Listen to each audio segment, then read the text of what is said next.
last thing where I will leave off for this lecture, I'm going to go back to where we came. Okay, so where is the damn particle on this ring anyways?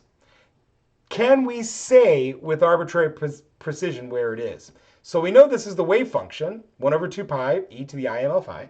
Great. So this particle on a ring is going to look something like this, right, where it's oscillating around. And if I drew this correctly, then I'll have a closed loop motion. Yeah, great, something like that. Okay. So where is the particle? Well, remember, if I take psi squared, and here specifically I'm showing you the square modulus, because once again, we have imaginary numbers in our wave function, right? Well, the square modulus of this function just gives us 1 over the square root of 2 pi. So what is the manifestation? Well, probability density is independent of angle phi. Look, there's no phi dependence on psi squared. It's just a constant.